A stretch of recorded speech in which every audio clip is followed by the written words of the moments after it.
thanks very much for coming. My name is Matt Porter. I'm head of the NDK press department. Nice Appreciate your being here, taking course. time out of the afternoon.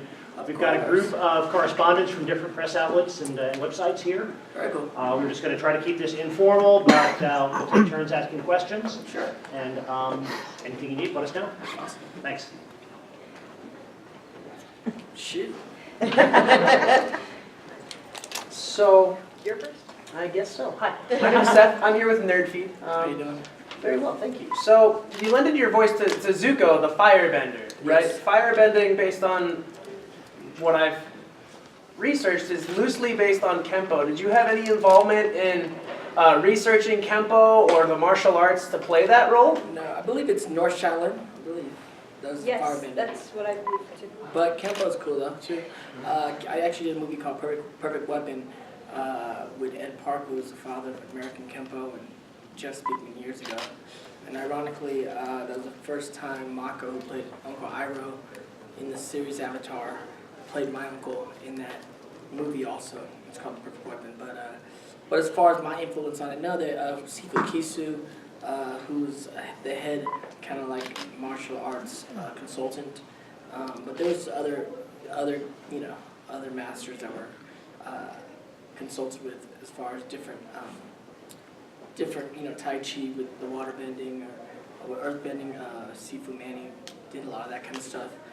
Mike and Brian are sticklers, and what makes them so great is how they really stick to the details of a lot of things. And I've been into many martial artists over the years that really appreciated the animation of the styles and how it really reflected their individual styles. So, did I have any influence? I'm not sure. I don't think so. But I was, a student like everybody else during the shooting of it, during the taping of it in the beginning when they're creating the styles and stuff. Thank you. Hi Dante, Jim from The Game Slave. How you doing? Good. When you were getting into the role of Zuko, did they tell you at all about what his character arc was going to be in the end, or did you just kind of come into it and were exploring it at the same time? Yeah. Kind of the audience was learning I'm it. just like you guys, I could went in there. I was actually doing Jake Long, American Dragon for Disney at the same time. Me and May Whitman, we were doing Jake Long, and we both booked Avatar from Nickelodeon at the same time. And the studio's really kind of upset because we started both shows at the same time. I'm sure Disney wasn't very happy. The mouse doesn't, take these things sometimes. But I thought, I was a good guy on Jake Long, and I figured I was just gonna be the bad guy on Nickelodeon, which I thought was cool. But I was just like the audience. I mean, it was really fascinating to see this character unravel and the storyline come to life and see the redemption of this kid. I really just thought I was gonna be the bad guy in the whole piece. I was like, with the ponytail, and then little by little, you're like, wow, who's this guy? What's going on? And as the world kind of, like I said, unraveled and unfolded, it was really beautiful to see, and then it became a phenomenal hit, and not just for kids, it became this really pop culture hit.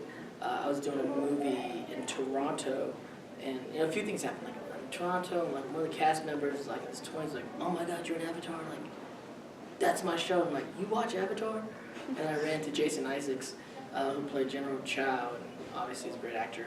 I ran into him at Sundance Film Festival one year, and we were standing out in the snow outside a cafe, and he was like, Dante, that cartoon we did. And he goes, what the? And I was like, I know, we didn't know. I don't think any of us knew what the show was going to become, what Zuko was going to become. Quite honestly, I didn't even think it was going to work, really. I mean, we're just actors. You're like, it's not my job to figure out what's going to work and what's not going to work.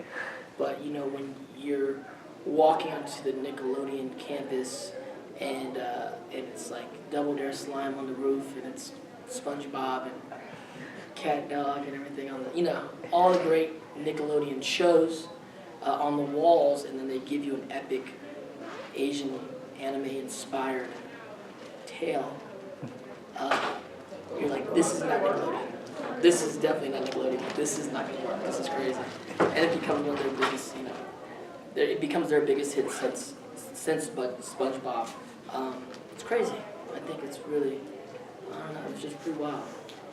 For me, it was like, I grew up like I grew up a Star Wars fan, like a lot of people.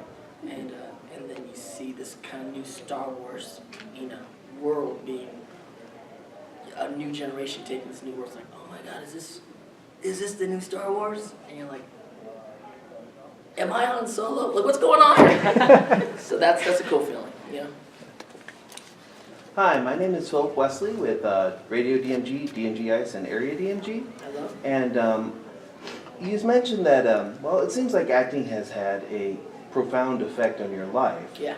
Where do you think you would be if you were not able to act at a young age? Good question. I've been an actor for over 30 years now, which is, it's pretty wild because, as you know, like acting in Hollywood and even just the life of an artist, it's a very, arguably one of the hardest professions to do, and to be doing it as long as I have been doing it. How would it affect my life profoundly? I started out as a breakdancer in the streets of San Francisco, moved to LA when I was 10 with my family, started working, continued to work now into my 40s, and beyond acting now, I also write and produce, and several movies I've co-written and have been produced, and co-partners in a company that does Asian American Pacific Islander films, and at this point in my career, I'm very passionate about creating opportunities for the next generation, and really fascinated with the digital market, and also love writing. Just got a book deal that I have to write a book in the next year, and about my life. It's profoundly, impacted my life. I mean, what was the question? What would I be doing? It'd be like, where do you think you would be if you had Where would not I gotten that opportunity? I don't know, I think about it sometimes, When I was a kid, we were breakdancers, and dancing was my first love. And once a dancer, always a dancer. I still consider myself a dancer in my heart in a lot of ways, even though in your 40s you can't really dance like you used to dance. And we were breakdancers, then we started dancing for the San Francisco Ballet Company, got picked up, got scholarships, and we did the Nutcracker with them.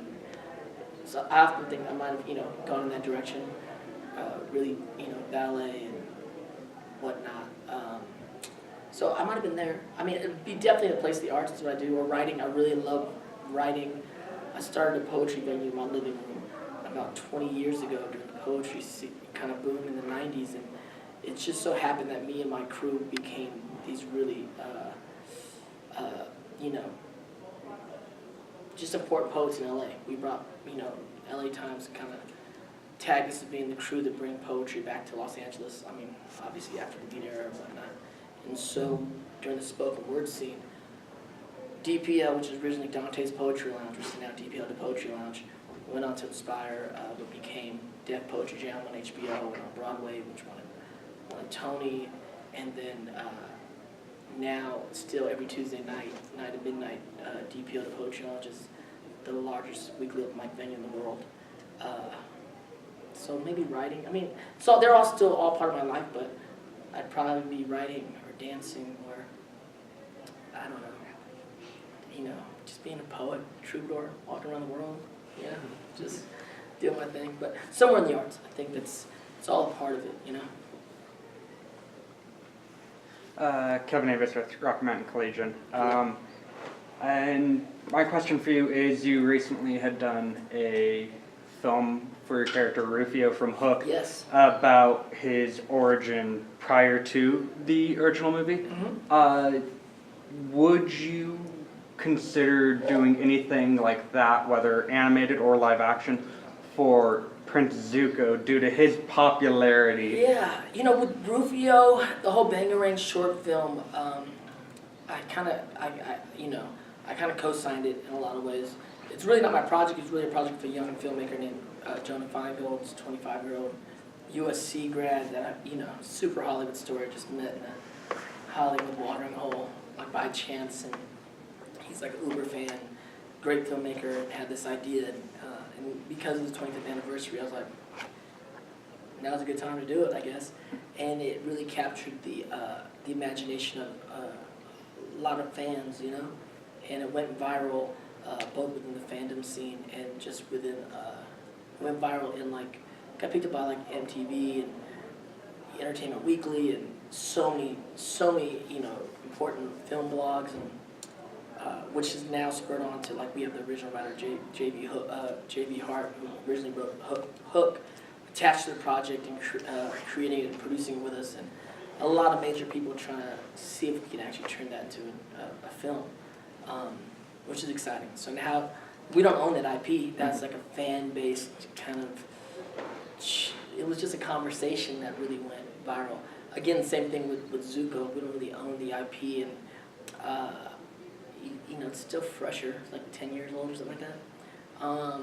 But I've been approached again for cats that are inspired by it. I do like that. It's really about. I get a kick out of, the new generation getting inspired by things that we've done, and part of our job as I guess, vets, or I feel like a young vet, I guess, elder statesman in the game, is to help, the guys that we think that are really good, if we can, help them out or kind of help the process go. Creating anything. The digital world has really changed Hollywood, the landscape of what Hollywood is, and Comic-Con has changed Hollywood also. So, you never know. Something's going to happen. Someone's coming with the right idea. I was actually pitched something by a really big YouTube kid who wants to do something in the guidelines of that, which I'm waiting on a draft to see what it is. We just have a lot more freedom to try things online and have fun with it. It's not something sanctioned by studios, but at the same token, it services the fan base and can capture their imaginations, and whether or not studios pick it up or not, it's always exciting to do storytelling. That's our job. At the end of the day, it's like we're storytellers, and sometimes you're doing it for big money with studios, and sometimes you're just doing it with friends. But it always comes back down to that, you know what I'm saying?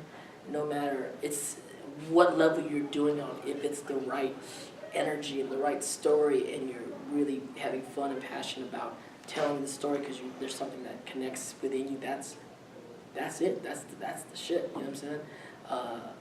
You always want to stay connected to that, whether, again, if it's going to be for, multi-million-dollar budgets, or we're just doing favors for friends and going, you have a story to tell, like, I'll show up, let's do it. So I'm sure something with Zuko will show up sooner or later. So I'm Marcus from Kaiju no Kami. I am also a teacher. So what words of wisdom could you give to like students, the children that are either looking to get into acting or be poets, and how they could maybe work with that to actually accomplish their goals? Yeah, I've been an artist my whole life, and you got to train. It's a craft like anything else. Did write a poem, advice to the young artist, a quick piece that goes like this. Seek out and study with a master if you're after greatness. My aim is to impact the world and be a catalyst for changes. F what your name is. You should want to be good more than you want to be famous. And it's a very simple poem, but it really, it's a lot of my beliefs. It's like fame and fortune's good, but be good. Like, try to be good. And that if that's your first focus, that's a life work. I studied in conservatory for 20 years, and part of my work now is helping to pass it on to the next generation. I mean, the cycle of artistry is like martial arts. It's the same thing. It's like you find a master, you study, you become a master, and you pass it on. That's the simple cycle. That's the simple cycle of it all, right? Parenting, everything. But it's like, go seek out a master, become a master, pass it on. And that's in a nutshell that's our community, that's our life, that's part of what we do. I mean, the business and the money, whether you get famous or not, whether people appreciate your work in the long run or not, is another aspect of it, learning the business side of things, and that's things I've done also. But at the core of what we do for young artists that want to start this thing and kind of get into it, it's like, go study with a master, hopefully. Become a master, pass it on. Simple. Hi Dante, my name is Diaz Dalla with Colorado Musical. What was your favorite thing like doing as Zuko? What was your favorite part about being Zuko? I mean, it's just, it always comes down to story, you know? It's a great story, a great redemption story. I always, you know, I tell a lot of the fans out there, it's like, I didn't experience it like you guys. I experienced it through reading the scripts and through performing it. So it's very different than an audience member watching it. And so, as performers, it's like, the best thing, you know, doing the performance is, that's it. Like, again, like the fame and fortune and people appreciating it is great, but that's really not what we're doing. It's like you book these jobs and you play these characters, and the joy in acting is acting, right? So getting to play this character and getting to do the dance with these other actors who become, you know, special people in your life, and that's what it's about for me as an actor. For a lot of actors, it's like the movie comes out later on, and you're like, okay, it's great you guys like the movie, but you understand, like, that's a year of my life. Like, those are people in my life. Those are people that became really good friends, or, you know, or loved ones, or people you dated, or avatars. Between Avatar and between Airbender and Korra, I mean, I worked on that project for like 10 years, right? It's a decade of your life. It's like you grew up with May and Jack and Mako. You know, he's, like I said, he's known me since I was 12. It's like seeing Mike and Brian, these two writer-directors, do their first kind of like big thing and blossom into this amazing thing, and get to work with these guys, or to be in the booth and talk to and have a relationship with Andrea Romano, who's just a legendary voice director. I mean, the best parts of working is working, and having these relationships, and getting to perform, and creative juices, and the good times and bad times, and it's just a part of your life, you know? Mako passed away in the last season of it. Really, you know, everyone was impacted by that. And but, you know, at the end of the day, it's like all of our DNA is in the show, and when it comes together in a beautiful way, you know, something great like Avatar, Last Airbender can happen. So it's always like my favorite part is like that. Like, it's just getting to work with these folks and kind of becoming this family for the time that you're together. So you've impacted the characters that you've played exponentially. How have the characters that you've played impacted you? Yeah, they all impact you. I mean, there's an old saying in acting that the character stuck with you and you're stuck with the character. So that essentially means, you know, there's a lot of me and there's a lot of Dante in all the characters, and there's a lot of Zuko and me. There's a lot of Rufio and me, and it's constantly, you know, your career is constantly informing you in your life. The story of your life is constantly. I mean, when you look at actors' lives and their work, a lot of times they're parallel, because that's how it works, you know. You get cast a lot by what you're going through in life. So many times I was going through things in my life, and you're doing something on the set or in the vocal booth that is mirroring your life, you know. I mean, Avatar happened so many times. Jake Long, American Dragon, I remember I was going through something, he's fighting the Dark Dragon, and it's like, I'm going through that right now. Or, I mean, funny things, like I'm having like a secret love affair with some girl, and then like you're like having a secret love affair in the thing, and like, the hell is this happening? Like, what am I?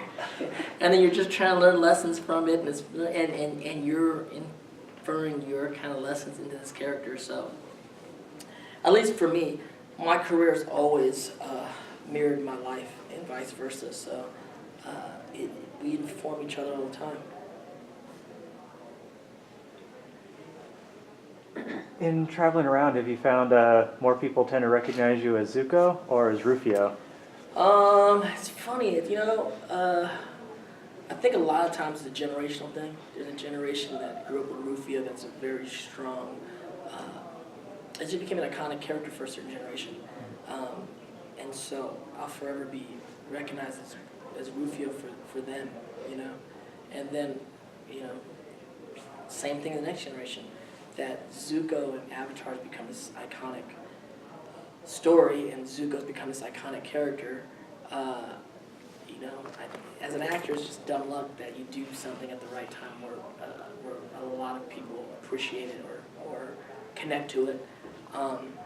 So it's, I'd say it's half and half. It's very odd. I don't know. Look, I'm 42, so I did a hook when I was 15.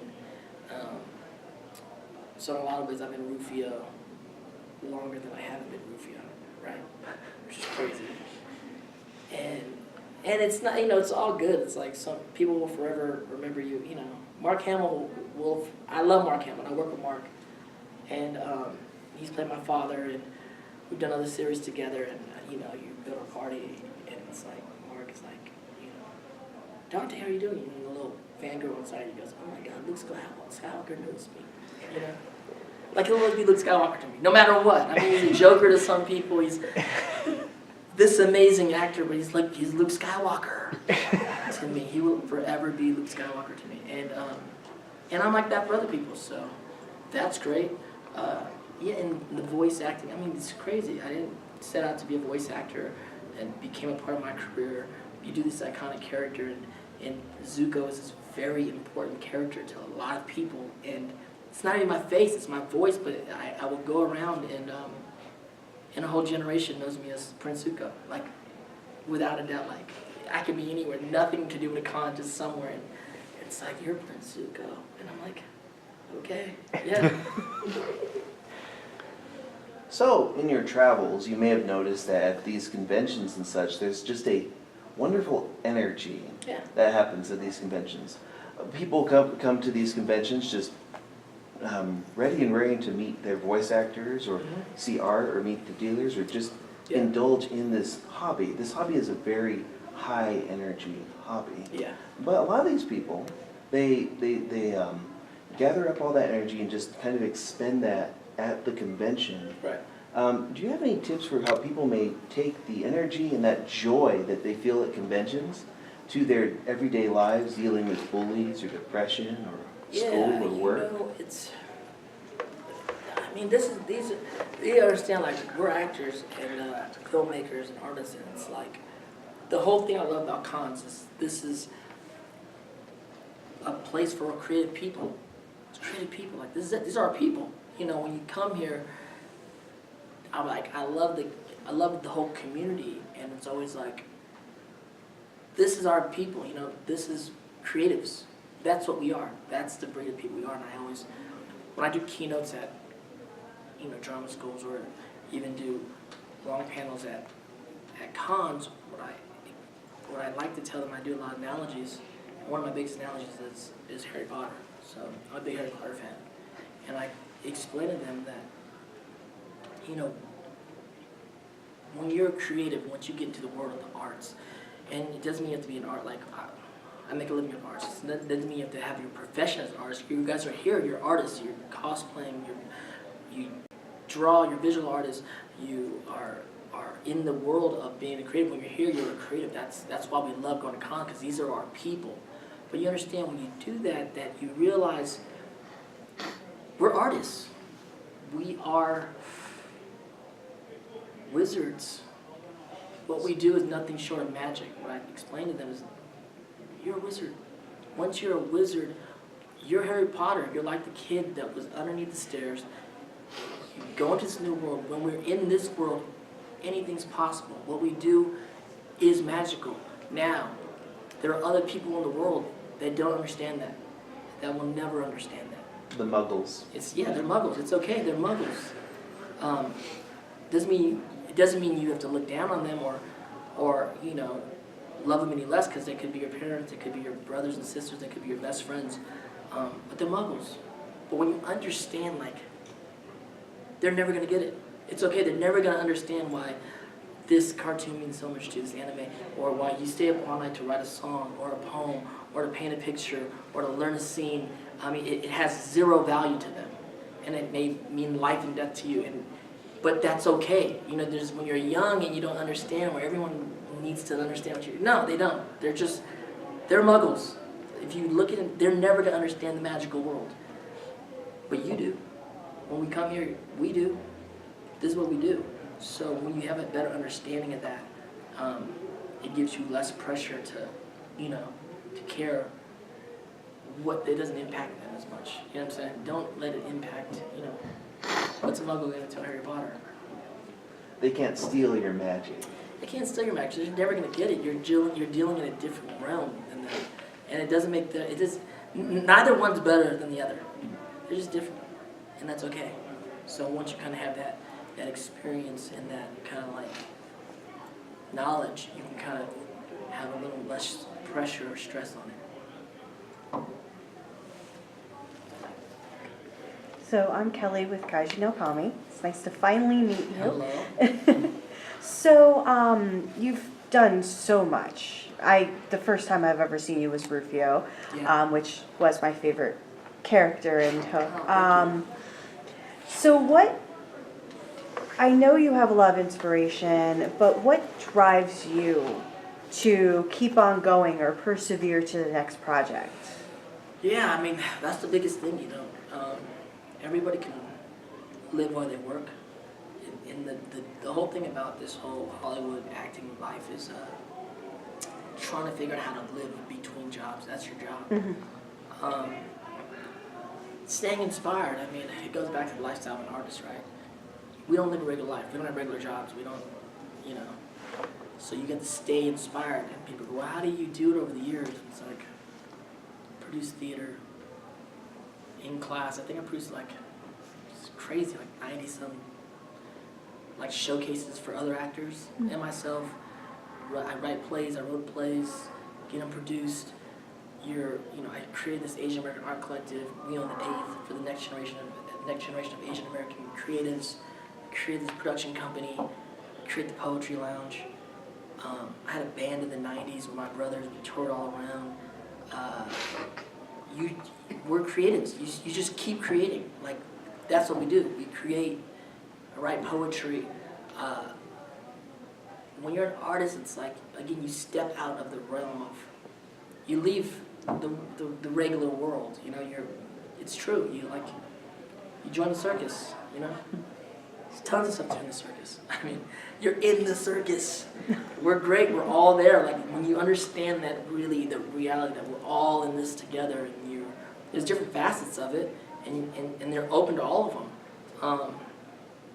That's how you stay kind of fresh. It's you're constantly inspired. When I say you step out of the world, we don't live in the regular world. We're in a new world where everything will, inspire or be a part of your art. It's this is not just an interview. This can be a part of a story someday. The sunset is just not the day ending. It's a thing of beauty that will impact you in some way. You can write a poem or something. This meal is not just a meal. This is something to inspire me to. That's how the world is. It's you're no longer a civilian. You're an artist. When you're an artist, go create. Go be impacted by the world. Feel. Express yourself. There's no shortage. I mean, look at the world. There's so much going on. We're in a turbulent time in this country. There's so much to write about and feel and talk about and put your point of view out there and create art for however your beliefs are. I mean, and it's not just this time. It's all the time. It's a living, breathing thing going on. So it's kind of, it's just, you learn as you kind of go to just stay creative and just keep expressing yourself. I guess it's hard. I don't know. It's one of those things like that. No, it's very beautiful how you put it, so thank you. So where did you all start your acting career and your voice acting career? Like I said, it started as a breakdancer. It starts on the streets of San Francisco, and it starts, that's where it starts. It's much like the movie Billy Elliot, If you watch, when I watch Billy Elliot with my brothers, and we're all artists, we're all still actors and artists and filmmakers today.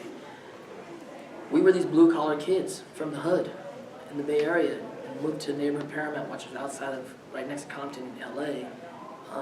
We're neighborhood kids. Our families sometimes and friends and, you know, you're in gangs and selling drugs and just, it doesn't matter where you come from, right? But once you go to that world, it's like Billy Elliot, like once he became ballet, the world opens up. There's a lot of things that you live in, and just because we live in a neighborhood, we live in this neighborhood. But anyway, you can live in any neighborhood. Your confines of your world is this. When you become an artist, all of a sudden things open up. Oh my God, there's museums, there's ballets, there's people making movies, not just a place to go to go ooh and ah and tell a story. It's actually a weapon of enlightenment, or there's these other messages. There's all these things going on in the world that if you're not an artist or you're not open to those things, you're not really reading it the same way, you know. So where's it starts there. It starts from the boldness of thinking you're good enough to go out in public and do something for people you don't know, right? That's the seed of every artist. Because there's an artist in all of us. We all have thoughts and we all have things we want to say about ourselves or about the world, but are you bold enough to go out and do that in front of people, to people that you don't know? That's the threshold of the artist, right?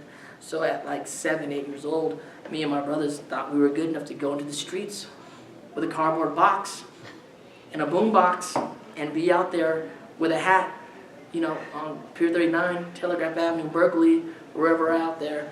But not only just to do routines and dance for people, but also, this is the birth of hip hop. You're out there also for any breakdancing group to come up and battle you and make you look bad. So from 7 to 10, we're in the streets. That is the birth of it all. Because when you come into the world of Hollywood, it's the same thing. If you're gonna get on stage, if you're gonna go into a room and do casting, if you're gonna create something, put it out there, that's a boldness of the artist, is to go, whatever I have to say is worthy, or do is worthy enough to be out there in front of others, to be judged, to be whatever, you know, good, bad, someone to come and question you. Not everything you do is gonna be great, but that's where it all begins. The beginning of going, whatever I have, whatever I got is, I'm gonna put out in front of people I don't know and have the vulnerability for it to be, you know, go any direction. It looks like there's a conflict of scheduling, and it looks like we'll have to wrap it up about here. That's it. So sorry about that. Thank you guys, great conversation.